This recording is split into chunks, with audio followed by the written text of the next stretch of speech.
Được rồi, thôi anh về nhá. Ấy khoan, từ từ, có việc gì đây? Không, em mắc cái áo vào đây thôi mà anh ạ. Không có gì đâu.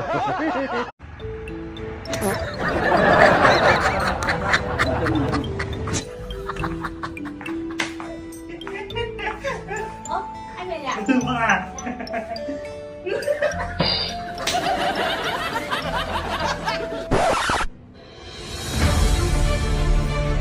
Đứng lại. Con nạ bố, đi giết trai mà không chịu được. Ý, cái con vợ mình đoản chắc đấy. Cái kiểu gì.